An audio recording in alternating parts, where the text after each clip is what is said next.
Assalamualaikum warahmatullahi wabarakatuh. Salam sejahtera tentunya untuk kita semua. Ketemu lagi dengan gue selalu membahas dunia lelang, dunia properti, dunia hobi dan dunia otomotif hanya di mana di Lelangin Aja. Wah.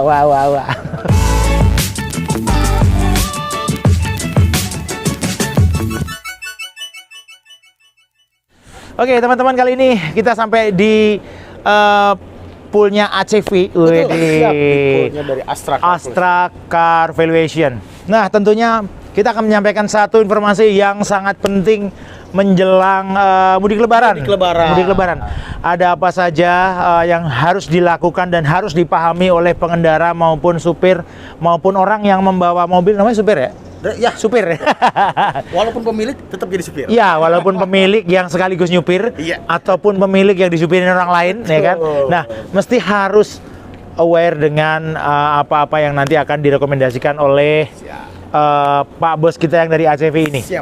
Kebetulan kita ada sama Pak Vicky Danwar. Vicky. Dia selalu mengasih atau memberikan informasi terkait dengan perawatan kendaraan.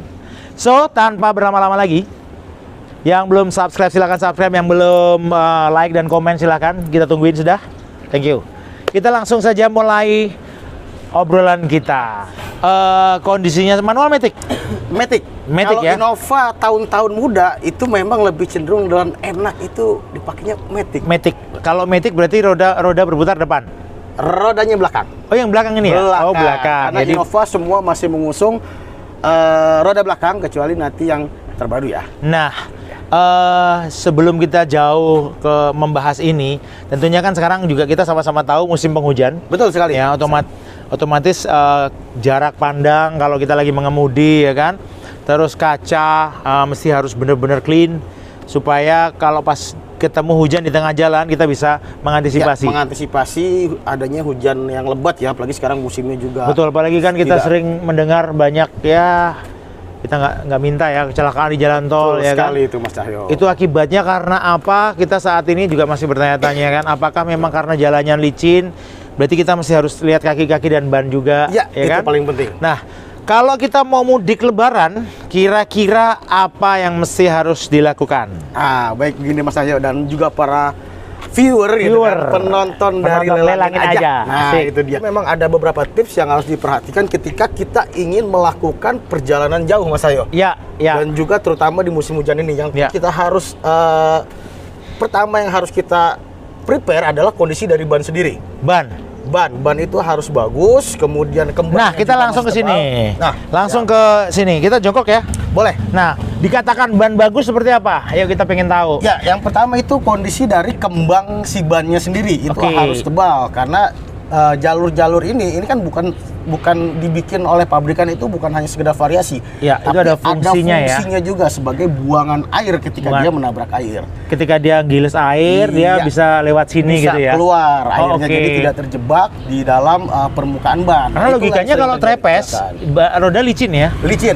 Nah, banyak yang mungkin bertanya-tanya di sana, kenapa kok roda belakang itu suka tipis bagian pinggir, entah pinggir bagian sini atau bagian sana? Ya, kalau itu biasanya terjadi kerusakan atau kegagalan di dalam sistem dari spuring kaki-kaki ya. Iya, orang bilang makan luar, makan dalam. Nah, itu juga harus diperhatikan. Jadi mungkin ini kalau ibarat roda depan bisa begini ya. Iya, tapi harusnya jalan ke depan tapi begini. Depannya agak miring-miring gitu. Atau begini, atau gini kan? Iya.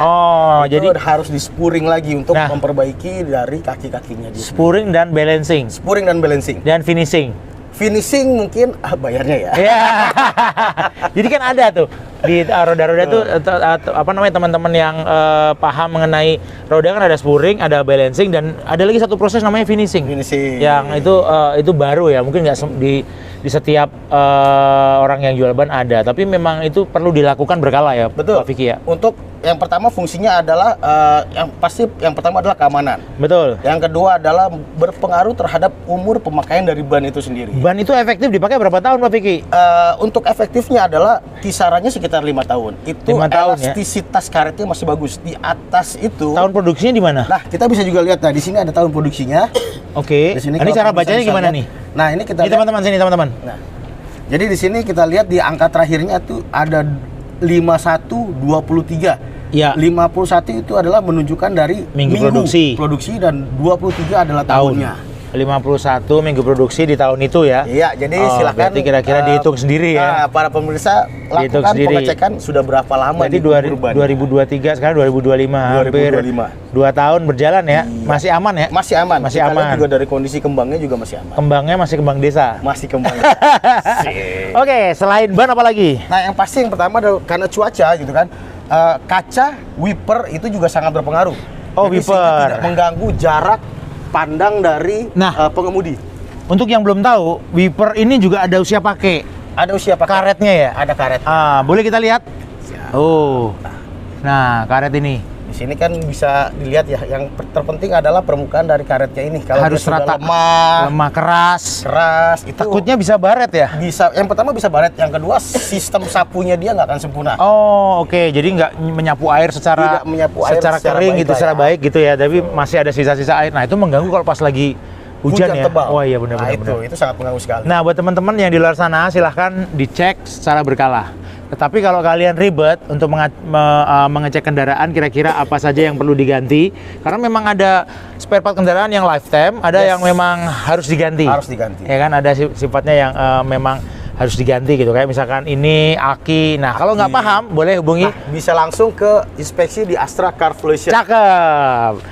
Alamatnya di sini, teman-teman bisa langsung klik Astra Car Valuation. Kalian bisa langsung order dengan cara langsung order nanti. Nah, nanti di situ kalian bisa ikuti juga banyak gimmick-gimmick ya. Kadang ada diskon, kadang ada promo, ya kan? Macam-macamnya. Jangan lupa itu dipakai. Kita lanjut lagi. Nah, kalau untuk penerangan di depan, ini bagaimana? Nah, untuk penerangan juga ya, Mas Cahyo. Jadi lampu itu sangat berpengaruh. Kalau ini kan sudah ibaratnya untuk Innova yang tipe ini nih sudah lengkap nih.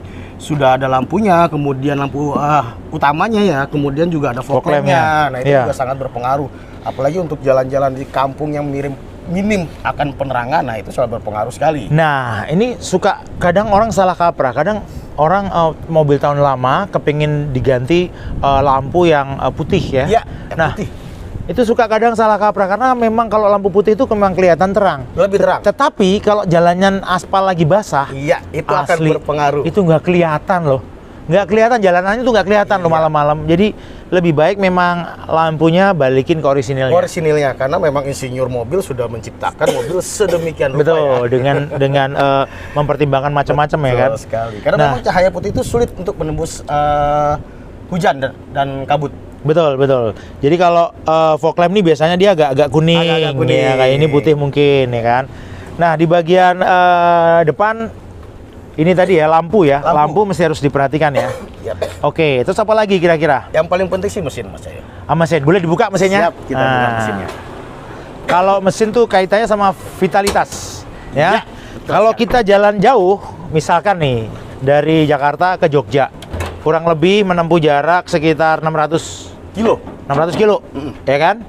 Idealnya istirahat berapa kali? Idealnya itu dalam berkendara itu ideal secara peraturan itu adalah setiap 4 jam itu maksimal ya, melakukan istirahat. Supir ya. Drivernya sendiri itu setiap 4 jam itu istirahat biar dia menenangkan dirinya.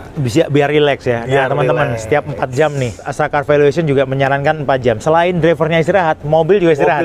Nah, apa yang mesti harus diperhatikan nih? Jadi yang harus diperhatikan di mesin adalah yang pertama adalah kondisi dari olinya. Oli sendiri ini harus dalam kondisi yang baik, apalagi menempuh perjalanan jauh yang mobilnya itu bisa jadi non-stop 24 jam atau 12 jam itu bekerja terus. Betul. Ini jadi, 26 ya? 24? Ini 2000 cc, oke. Caranya ngecek? Nah, cara yang ngecek adalah kita lihat nih olinya. Stick ya? Stick olinya diangkat. Apakah kondisi olinya itu masih bening atau sudah hitam? Kalau sudah hitam sih lebih baiknya diganti untuk menempuh perjalanan jauh. Ya. Karena sangat fatal sekali oli di bagian mesin. Ada oli tersumbat atau oli kering, bahkan kita juga sering menemukan adanya lumpur di dalam oli karena pergantian yang kurang baik. Oh, nggak selesai gantinya ya. Jadi pergantiannya kurang baik, harusnya 5.000 atau 10.000, ini 20.000 baru ganti gitu kan, akan berakibat fatal. Nah, jangan suka terkecoh kepada merek atau brand oli tertentu. Iya. Oh, ini olinya bisa diganti 10.000 gitu. Ini olinya full sintetis. Karena apa? Karena teman-teman mobil berhenti ber-AC, nyalain AC, mesinnya nyala. Artinya oli bekerja. Oli bekerja dan mesin juga bekerja. Ada pemuaian di sana gitu. Jadi kalau misalkan patokannya teman-teman patokannya 6.000, ya lebih baik 4.000 diganti. Semakin sering pergantian oli, maka mesin akan semakin rawan. Baik, gitu. Nah, selain oli apa lagi? Ini apa nih? Ini power steering ya? Power steering. Nah, ini dia masih memakai sistem minyak ya? Minyak, ya. Minyak power steering ini juga sering dicek? Ini juga sering harus kita cek. Itu ada ukurannya tuh? Ukurannya. Nah, di sini ketika mesin panas, olinya harus di atas. Kemudian ketika mesin mati atau dingin, posisinya di bawah. Nah, itu juga mesti harus dicek karena memang kendaraan-kendaraan tuh banyak banget tipenya. Ada yang pakai minyak, ada yang elektrik. Ya, jadi power steering itu dibagi menjadi dua ya, Pak Vicky ya. Betul. Ada yang pakai minyak, ada yang elektrik power steering. EPS, electric power steering. Kalau elektrik power steering, itu modul. Kalau modulnya double servis aja. Kira-kira gitu, servis aja. Jangan spekulasi, takutnya ntar banting gini bahkan karena nggak enak ya. Oke, ini sudah radiator. Radiator. Nah, ini juga sangat penting, radiator. Jadi radiator itu harus dilakukan pengecekan berkala apakah airnya berkurang atau tidak. Nah, yang paling penting adalah radiator tuh harus menggunakan coolant. Okay. Wajib ya. Coolant. Jangan air mineral ya. Jangan air mineral, apalagi air bekas jampi-jampi gitu kan. Oh. Kenapa harus menggunakan coolant? Ya, karena coolant itu sifatnya adalah yang pertama menghilangkan korosi. Oke, korupsi, nepotisme. Korusi. Oh, korusi. Karena kalau radiator itu terjadi hambatan atau tersumbat, nah itu efeknya kan overheat. Ketika betul. Sudah overheat, efek yang paling fatal adalah mesinnya jebol. Karena dia terlalu panas. Nah, buat teman-teman yang belum tahu juga, ini saya sok tahu aja. Kalau saya salah dikoreksi ya, Om Vicky. Siap, Mas Ayo. Radiator ini sistem pendinginan. Jadi dia ada semacam sarang tawon ya. Di sini sistem pendinginnya, dari sini kena angin ya kan. Dari sini kipas. Kipasnya itu nyedotnya ke sana. Nyedot ke belakang buat buang panasnya. Betul. Nah, di sini ini ada suplai naik. Di bawah ada pipa begini juga, tapi turun sekali. Nah, masuk ke mesin. Di sana ada pompanya masuk ke mesin, mendinginkan mesin. Di sini airnya didinginkan, coolant-nya masuk lagi, begitu terus ya. Nah, kalau tersumbat pasti panas. Pasti akan panas. Sehingga pendinginannya tidak terjadi di dalam mesin. Nggak bisa, coolant nggak bisa diganti panadol ya? Kayaknya nggak bisa. Mungkin itu kalau drivernya kena cicilan Bang. Oke, setelah itu ini wiper.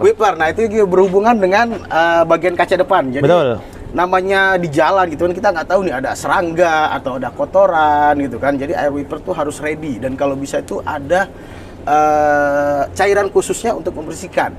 Jangan pakai sabun colek. Nah, itu penting tuh. Itu dia. Air wiper jangan diisi sabun colek. Betul sekali. Karena ini selangnya ke sini nih teman-teman. Lihat ya. Ke sini nih. Ke sini, takutnya nih mampet, ya kan? Mampet karena ada pengendapan di sabun colek. Kalau ini diisi sabun colek, ya di sini biasanya buat cuci-cuci. Ini harus khusus cairannya. Harus khusus. Jangan diisi yang lain. Cairan pembersih dari air atau kaca sendiri. Nah, minyak rem. Tuh. Minyak rem. Nah, minyak rem juga sangat fatal. Jadi minyak rem. Jadi kalau kita lihat kan warnanya udah masih bening nih ya. Betul. Mas Ayo ya. Jadi kalau sudah dia .3, .4. Tergantung dari spesifikasi mobilnya. Oh, jadi ada dua tipe ya, ada DOT 4, DOT 3 atau 4. Jadi tergantung dari spesifikasi mobilnya. Ini berhubungan sekali dengan sistem pengereman. Kalau sampai ini terjadi keruh atau bahkan sampai berlumpur, nah itu kan mengganggu dari sistem pengereman itu sendiri. Ya, karena dia ABS. Asal berhenti senang. Enggak, ini memang benar-benar. Sini teman-teman. Ini ada modul ABS-nya tuh. Boleh dijelasin Pak Vicky? Ya, jadi ABS ini bekerja berdasarkan sistem elektronik. Mas Ayo. Dikendalikan sama ECU. Dikendalikan oleh ECU. Electric Control Unit. Itu adalah jadi kalau bisa dibilang secara bahasa umum, jadi pengeremannya itu step bertahap. Diatur. Jadi supaya tidak selip. Betul sekali. Karena kalau langsung mencengkram terus, itu akan slip terhadap permukaan jalan dengan ban itu sendiri. ABS itu kepanjangannya anti-lock brake system. Bukan asal berhenti senang ya. Oke, ini sudah ya, cukup ya pengetahuannya untuk baterai. Ini. Baterai. Ini aki nih. Aki ini juga karena aki ada banyak tipe. Ada aki kering, ada basah, ada gel ya. Dia juga ada kontrolnya, yang ada kacanya, ada yang enggak. Nah, kalau yang enggak gini gimana caranya? Kalau ini bisa kita lihat di sini kan dia ada indikatornya. Oh ya, lower upper ini lower uppernya itu. Jadi airnya ya. Cairannya itu di bawah. Karena akan merusak dari sel-sel si baterai itu. Kalau nggak mau ribet, silakan hubungi Astra Car Evolution. Pengecekan mobil Anda. Ya, kalau teman-teman wah ini ribet nih segala macam, gua tergesa-gesa harus ketemu cucu, harus ketemu anak segala macam, udah panggil Astra. Cet akan datang. Betul sekali. Pak, Bu, ini ada 12 laporan yang harus diganti, ini yang harus dirubah, ini sebelum Bu berangkat. Artinya apa? Meminimalisir resiko. Resiko di jalan. Terjadi macet, terjadi kerusakan kemudian hari, bener nggak? Betul sekali. Sepakat, apalagi kalau pulang mudik udah pasti macet. Udah masih macet. Iya. Capek. Jakarta Jogja bisa sehari semalam kan? Iya. Tuh lelah di jalan, fisik lelah, tambah mobil macet. Aduh. AC panas. Itu dia AC. Karena nggak mungkin kan di Jakarta Jogja kipas-kipasan terus kan nggak mungkin. Mungkin mangku es batu nggak mungkin juga kan? Oke, kalau di dalam mesin cukup ya? Ini dalam mesin cukup, Mas Ayo. Oke, sekarang kita ke interior. Siap. Interior apa yang harus diperhatikan? Nah, untuk interior sih Mas Ayo yang pasti adalah kebersihan ya. Kenyamanan itu sendiri. Jadi jangan sampai kita melakukan perjalanan jauh, kondisi lelah gitu kan. Tapi bau dari interior itu nggak sedap. Itu akan mengganggu konsentrasi dari asap rokok, asap ilahi. Asap makanan ilahi. Kemudian yang penting juga adalah AC. Nah, ini AC. Karena AC berhubungan langsung dengan di interior. Itu kita yang langsung berdampak ya. Jadi sebisa mungkin dibersihkan tuh. Kita ke sana yuk, coba. Kita ke sana ya. Buat teman-teman yang belum tahu ya. Di sini nih ada filter AC. Iya, ada filter AC di sini. Nah, di mana ya? Di sini. Oh, di sini. Jadi ini dibongkar. Buka dulu. Ada filter AC.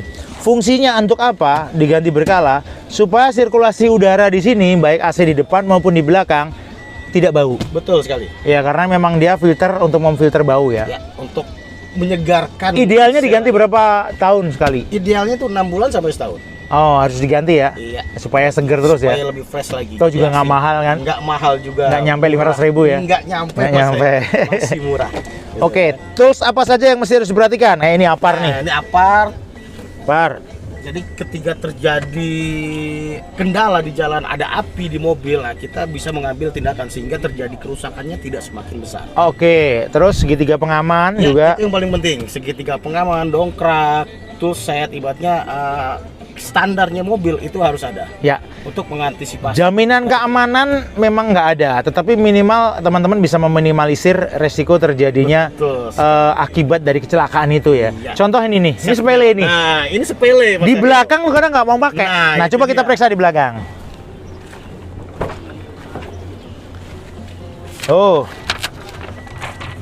di belakang ini sebenarnya udah disetting. Sudah disetting 3 baris itu semuanya. Ada tuh. Iya. Sudah ada semua, sampai yang kursi paling belakang pun. Ya, ini kalau bertiga, ini ke sini, tengah dari sini ke sini ya. Ada lagi, cuman ini ketutup sama cover jok. Nah, tuh. Jadi memang dari pabrik sendiri itu sudah dilengkapi dengan. Di belakang juga ada ya. Di belakang juga ada. Di belakang udah ada. Sebenarnya ini nyaman banget kalau patuh ya. Iya, itu dia dan aman nih Mas Sahya ya. Betul. Ya. Coba kalau ini bagian tengah, kalian duduk di sini, kita pakai sabuk pengaman, kalian bisa tidur nyenyak. Nah, nggak goyang kanan kiri ya kan. Nah, sekarang di bagian belakang nih ada ban serep kan? Ada dongkrak dan ban serep. Sebentar, tunggu. Kita coba cek. Nah, di sini juga perlengkapan juga sudah disiapkan di sini ya, Mas. Coba kita cek. Ini apa ini? Oh, itu ini sandaran headrest ya? Ini copot dulu nggak? Nggak. Nah. Oh guys, buat yang belum tahu, ini adalah toolset standar dari pabrik ya. Ada apa aja kita bongkar ya? Supaya kita tahu nih ya. Nah, ini namanya apa? Obeng. Kemudian emergency kunci ini untuk buka itu untuk ban dan ini sebagai tuasnya pembuka ban. Tuas pembuka, caranya nyambung, tinggal sambung. Tar gini. Gitu. Diputar. Nah, ini cara buka dongkraknya. Kalian tinggal kendorin. Kalian ambil dongkraknya. Nah, setelah kalian ambil, jual. Enggak, teman-teman. Ini saja penting nih. Jadi untuk memposisikan mobil pada saat didongkrak itu harus dalam posisi yang pas. Jangan sampai salah menaruh dalam dongkrak. Oke. Takutnya ketika naik. Ini boleh dicoba nih. Boleh dicoba. Ayo kita coba. Mumpung ada Pak Vicky. Ya. Gak apa-apa, kita kasih kerjaan Pak Vicky. Coba teman-teman sini lihat. Jadi yang didongkrak harus cari yang benda yang keras, yang kuat, dan keras, supaya tumpuannya ya Mas Ari. Iya betul, supaya tidak penyok ketika. Yang paling penting adalah tidak meleset pada saat dinaikkan. Betul. Nah, kalau dari sini kita bisa, dari sini juga bisa. Boleh dari sana. Terlalu jauh. Jadi di sini kan ada besi nih Mas Ayo nih. Ya. Ada besi topangannya dia. Ya. Mobil Innova ya. Ya. Di sini ini cukup kuat dan ketika ini diangkat nanti rodanya akan terangkat dengan. Coba angkat Mas, coba Mas. Nih, ini udah tak sambung nih Mas. Oh siap. Nah, ini gini kan. Oh, tuh. Jadi selain keahlian ini yang kalian lakukan, yang pertama kalian nggak perlu panik. Yes, betul. Terus kalian harus sudah makan. Iya, karena putarannya. Lumayan. Putarannya lumayan. Nah, kalau udah muter pas, nah ini silakan. Baru kita masukkan. Kalau posisinya pas, enak muternya. Puternya enak dan coba juga teman-teman ini lihat, bodinya naik dia. Langsung keangkat. Ini naik ya, tuh lihat tuh.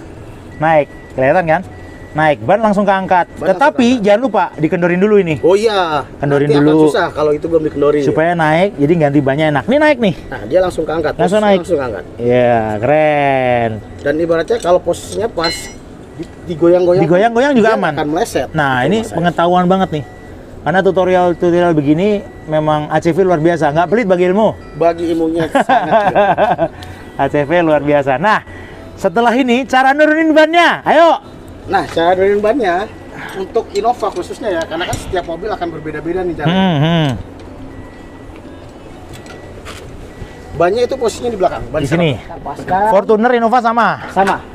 Sampai dia ngunci. Ya, ngunci. Baru kita putar. Turun. Nah, dia ada rantai. Semacam rantai makanan. Nah. Terus turunin Mas. Turun, nggak apa-apa, supaya kita tahu Mas. Ya, sorry, kalah sama ahlinya. Ahlinya ahli, intinya inti. Baru dia turun. Nah, baru dia turun. Kalau udah turun, kalian bisa keluarkan itu. Nah, ini karena ini karena dia menggunakan rantai, jadinya terkadang posisinya tidak pas. Nah, udah. Caranya buka, tuh lihat. Teman-teman lihat tuh. Nah, tuh. Kunciannya dibuka, bannya diambil.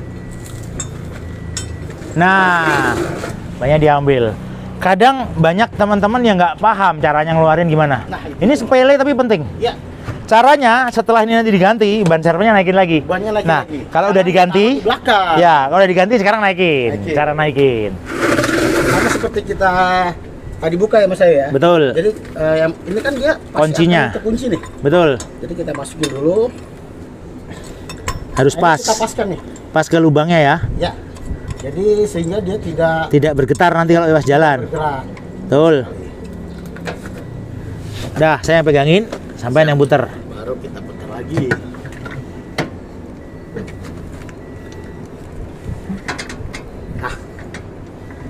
Ah, udah naik nih. Terus. Asik.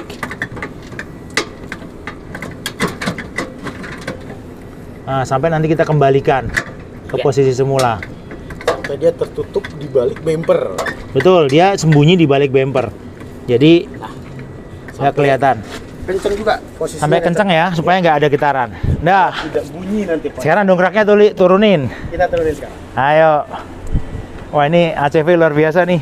Nggak pelit ilmu guys. Ya, kadang kita juga jarang kalau kita ngelihat di media online tuh ya. Cara gantinya seperti apa. Yang paling penting itu Mas Ayo ya. Jadi ketika bannya sudah terpasang, itu pastikan bautnya ini masuk dengan sempurna. Betul, dan kencang. Kencangnya belum nanti bisa dikencangin. Jadi yang penting dia sempurna dulu, jadi nggak nyelip di antara baut sama velgnya. Ya, betul. Ini sekarang asumsinya udah pasang sempurna ya. Jadi turunkan.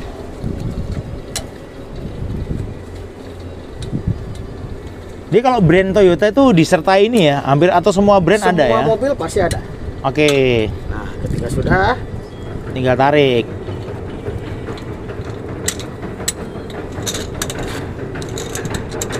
Nah, baru kita kencengin.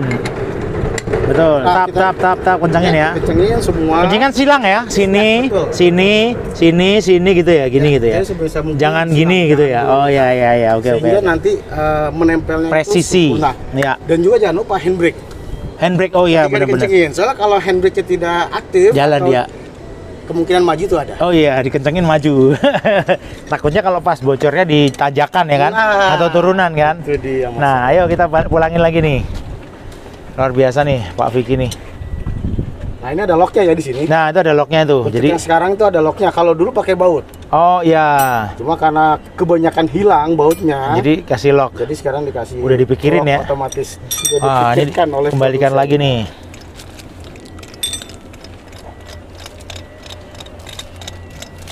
Kita kembalikan ya teman-teman ya.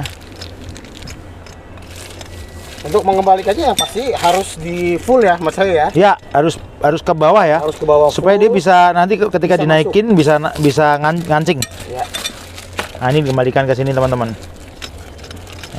Satu lagi, kalau pas lagi menemui kondisi di jalan jangan panik. Jangan panik. Ya, kalian semua masalah bisa diatasi. Masa Pegadaian doang yang bisa ngatasin kan? Kita juga bisa. Nah, kalau sudah pastikan masuk dan agak dikencangkan sehingga tidak menimbulkan suara ya.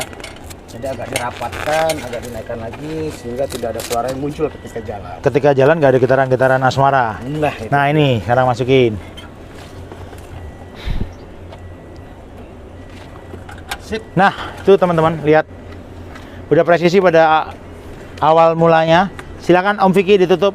Nah ini ada tutupnya, ada locknya, ada tutupnya. Baru kita kunci. Nah itu tadi hal-hal yang paling penting sekilas dari informasi dari ACV yang perlu diperhatikan ketika kalian pengen mudik atau menempuh perjalanan jauh. Ya. Pertama adalah safety first atau keselamatan berkendara, itu menjadi hal yang sangat penting. Sangat penting sekali. Karena menyangkut jiwa manusia. Betul sekali Mas. Ya kan? Jadi kita mesti harus memperhatikan itu. Kalau tidak mau ribet silahkan hubungin Astra. Astra Car Valuation. Order di sini untuk ngecek kondisi kendaraan. Kita akan Astra akan melakukan penilaian terhadap kendaraan yang akan dinilai nantinya. Masalah perbaikan silahkan kalian nanti perbaiki di bengkel manapun. Betul. Langganan kalian. Jadi mohon maaf untuk Astra tidak nggak jualan spare part di sini ya. Hanya jualan jasa inspeksi, pengecekan kendaraan. Thank you banget Om Vicky. Siap, terima kasih. Thank you banget. Sukses selalu. Siap. Oke teman-teman, sampai di sini perjumpaan kita bersama Astra Car Valuation. Tonton terus video lelangin aja supaya tidak tertinggal video terupdate seputar lelang. Terima kasih, godain kalian sehat selalu. See you, dadah, bye-bye.